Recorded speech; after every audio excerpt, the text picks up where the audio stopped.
What's good, ladies and gents? I hope you're doing well. We're going to crack on with a bit of crypto news today, as well as some Bitcoin analysis for the short and long term, what I am doing in the crypto markets at the moment, and what I think will happen to crypto over the next few months, and also a couple of years. It's a nice summer evening over here in the UK. Going to go smash the gym in a bit, but I thought it would be nice to finish the day with some relevant news. And let's crack on, to be honest. So Bank of America's crypto users has shrunk by 50% in the bear market. Dun dun dun. We can see here Bank of America's active users. We've got this graph right here that we can look at. Bear market, we barely even had 50,000. You can see January 2021, the first Wyckoff distribution phase here. We lost that 1 million down to under 500,000, and then we followed through back to a 1 million once again, and we're back down to the same lows of last summer of 2021. Bloomberg, the number of active cryptocurrency users at Bank of America has declined by more than half amid the prolonged rout in the digital asset market. So interesting to see, very, very interesting to see. The bank's crypto users shrunk to below 500,000 in May from more than 1 million in November 2021, when Bitcoin and some other tokens hit all-time highs. Since then, crypto prices have cratered, with sentiment among fans also souring. Bitcoin has tumbled nearly 60% this year and is trading just above $19,000. The bank said there has been a grave decline in prices. Well, yeah, of course there has. I mean, it's corrected like 70% now, but this is completely normal in bear market scenarios. I mean, everyone is broke right now. There's not much investor appetite. People are a bit confused of what to do with their money, but personally, I still think it's a great time to get dollar cost averaging in. We've got some nice global adoption news here as well, though, to support the case. Nigeria to launch major crypto initiative, IP, exchange, marketplace, and wallet on Algorand. Massive news for Algorand.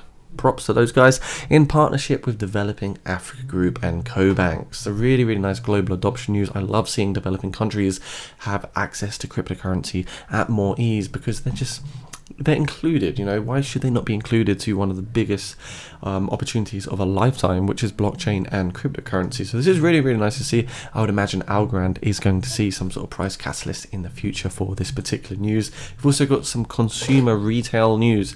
This is really, really big stuff as well. Radioshack's Twitter wasn't hacked. It sells cryptocurrency now. Can you believe it? Nice. Just going to scroll down a little bit. If you find a squatter Mario, that's the tweet currently taking over Twitter, with shocked reactions in the replies and quotes. Tweets asking what in the world is going on. As you see from Radioshack right here, it was tweeted by Radioshack on purpose. But why would Radioshack tweet such a thing? It's simple. Radioshack is a cryptocurrency company now.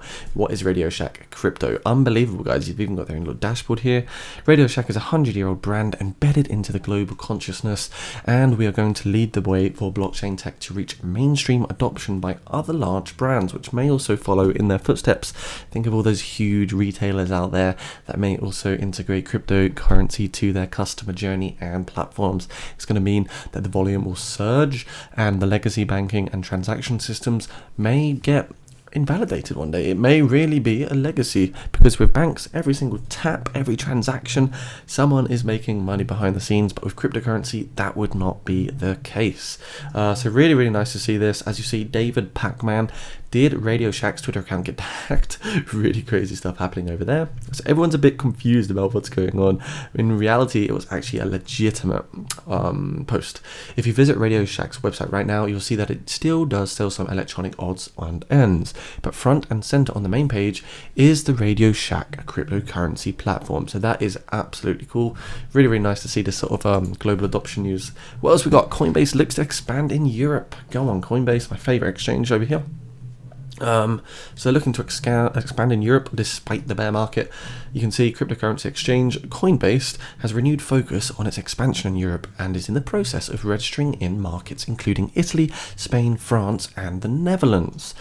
In all these markets, our intention is to have retail and institutional products. The report quoted Nana Murugisan, Coinbase's Vice President of Business Development and International, as saying in an interview. So this is really, really nice news for Coinbase. Of course, it means more users on the network, more access to blue chip cryptocurrencies, more holders, and again, linking to global adoption, which is very real right now. What else do we have going on? Singapore regulator reprimands 3 Arrows Capital for providing false information. 3AC has been reprimanded by Singapore's monetary authority for providing the regulator with misleading information. as we see. The Monetary Authority of Singapore, or MAS, today issued a notice that crypto fund 3AC provided the regulator with false information. 3AC reportedly opened an entity in the British Virgin Islands, and according to the MAS, novated the management of its fund to an unrelated offshore entity. In today's reprimand, the regulator now indicates, however, that this reputation was misleading because Zhu Xu, one of the fund's founders, was also a shareholder in the BVI-based fund. What do you all think about this? 3 Arrows Capital News, guys. I would love to know in the comments. Does this affect your buying decision, your selling decision? Is 3AC currently influencing your actions in the crypto markets? Or are you just hovering along and, skating through it, not letting emotions invalidate logic? I'd be very keen to know. Grayscale is suing SEC after spot Bitcoin ETF rejection. As we see here, the SEC blocked Grayscale's latest application, saying it did not do enough to prevent possible fraud. The Securities Exchange Commission on Wednesday rejected an application from Grayscale Investments, and now you can see Grayscale is suing. We've got Sun and Shine here. We've filed a lawsuit against the SEC, GBTC. Bad news for that particular entity. According to Grayscale, the company is filing a petition for review with the United States Court for Appeals for the District of Columbia to challenge the decision to deny the conversion of Grayscale Bitcoin Trust to a spot Bitcoin ETF, even though I think really an ETF would be pretty good for the crypto markets right now, in my personal opinion. As you see, Grayscale tweeted, "As we enter the final month before a response is due on our application to convert GBTC to an ETF, we have retained Donald B. Verrilli, Jr., former Solicitor General of the United States, as additional legal counsel, as short on why." Dun dun dun. I'm going to leave this news post in the description below if you want to take a proper read, because it's quite a long one, it's quite detailed, and I suppose it makes more sense if you read it nice and slowly rather than me battering on through. What else do we have today? Uganda's gold discovery. This is about a week old, this news, but we can see, is gold becoming inflationary? Well, you can't print gold, but we don't know how much gold exists in the world. Someone could just find 1,000 tons, the next day they might find 50,000 tons, and then the following day someone might find like 25,000 tons. It's going to have a shock on the price. So we can see, can Bitcoin replace it as a store of value due to its scarcity and reliability? That's a good question. Bitcoin has periodically laid claim to being digital gold, largely on the strength of its strict 21 million supply. It's also non-inflationary and very portable. You can carry it in a ledger or simply on your phone, on an exchange, on a hard, soft wallet, centralized, decentralized exchange, wherever you want it to be. So, Bitcoin and crypto is, of course, an amazing asset, or even commodity. Maybe just Bitcoin you could see as a commodity, but I do think it's very, very cool. Gold, of course, is a store of value par excellence with a limited supply and a solid track record that goes back millennia. If Uganda is sitting on 31 million metric tons of gold ore, as the government declared, might not that substantially boost the world's gold supply? Well, it could, couldn't it? That in turn could lower the price of gold and make it less secure store of value. Generally, gold's loss could be the cryptocurrency's gain. So if gold goes up in supply, are we going to see the value of Bitcoin go up? Is there going to be some sort of inverse correlation there that we should look out for?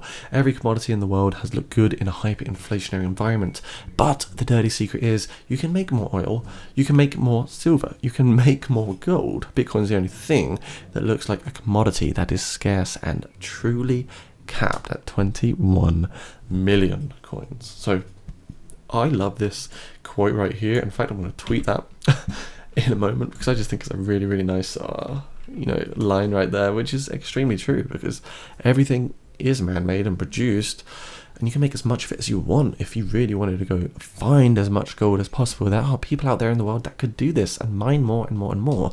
But is it really worth doing if it just devalues the value of gold? There's got to be a balance and equilibrium in the terms of the supply chain and the injection of the amount of supply that's going into the economy. Before we wrap up this video, we're just going to have a little look at Bitcoin today. Look at this weekly RSI. We are oversold massively right now, down to that 25 level. We can see we've been oversold a few times on the weekly time frame, and this is the first time in 3 years have we seen the weekly RSI come down this low for Bitcoin. So what I'm looking out for right now is further downside further downside movement into this green zone of the logarithmic regression band. You know, we lost our 200-week moving average. You see the 200-week moving average. I'm going to just change the color here for you into a nice red line so we can see it. 200-week moving average, we folded through 2019 and also COVID-19 crash 2020 in March. We also folded through this 200-week moving average just recently, but we didn't come down to the green logarithmic regression band just yet, which makes me speculate that it's very, very possible to see a $15,000 Bitcoin, and I'd be very excited. Many people would be very scared to buy into Bitcoin at that level, but I'll be completely honest with you, I bought my first Bitcoin here on the 19th of freaking March. I was like, screw this, I'm buying Bitcoin. It's a really appealing price right now. I've got some money, and if I lose some money, I don't even care at this rate. You know, I was in the Philippines living the best life, and the risk really paid off. And I am seeing the same opportunity right now at these particular price levels. So guys, if you do want to grab crypto today, use the link down in my description. At least check out the exchange I'd love to introduce you to. You can buy some blue chips there, some Bitcoin, Ethereum, whichever altcoins you also may be interested in are available on that exchange. Crypto today, I mean, look at all these prices. Look at that, 19k bit, 1k ETH. Jeez, this is just bargain hunting right now. XRP, Cardano at 44 cents. Bargain. We've got Polkadot at $6.77. AVAX at 16. Litecoin at $51. The more I look, the more I just want to buy this crypto, and it's impossible to say which cryptos will do well in the next crypto bull run, but we know that a few of them are certainly going to be here to stay. And always research the markets, guys, to find those alt gems. With that in mind, actually, I do a lot of research on altcoins, and if you do want to subscribe to the channel to receive information on altcoins, DeFi, trading strategy, NFTs, metaverse, do hit that sub button. I do of course cover blue chip projects as well as crypto news and analysis. So if you're new here, say hello, leave a like, leave a comment, subscribe to the channel. We can see the Bitcoin rainbow is down in that blue range again, telling us that it's potentially safe to buy. Of course, this is not financial advice. I'm just a guy that makes YouTube vids, but I am buying cryptocurrency little by little. Usually I have about a 2% capital allocation. I like to use about 2%. For example, if I had $10,000 in the bank, I would be buying into crypto on the swing lows of around 2% weight, which would be about $200 to be exact, of my current capital. So don't go all in. It's a slow process. You've got a dollar cost average. You've got to accumulate. Don't know when the bottom is, you can't catch a falling knife, and if you have a long-term strategy, you can focus on capitalizing and making profits in the next crypto bull run. You see, if you buy in any blue phase, you would be in profit, guys. It's that simple. Make sure you also get yourself into my Discord channel as well. Find that in the description. You can also find the Business 2 Community Telegram, as well as the Learn to Trade if you want to learn everything technical analysis and keep up to date with the latest news and insights. Bye for now from Jacob, and I'll see you soon, guys. Stay crypto safe. Peace.